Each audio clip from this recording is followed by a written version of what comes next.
اغوا برائے تاوان کی وارداتیں کرنے کے لیے گروہ اسلام آباد میں داخل ہو چکا ہے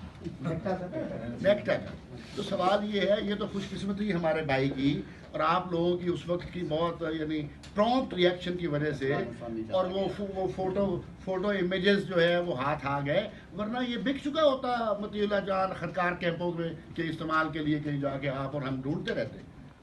سو سوال یہ ہے کہ ہم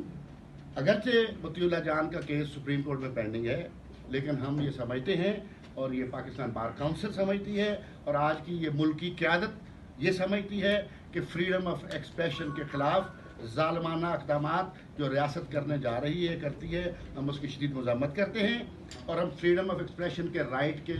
ساتھ کھڑے ہیں. غیر مشروط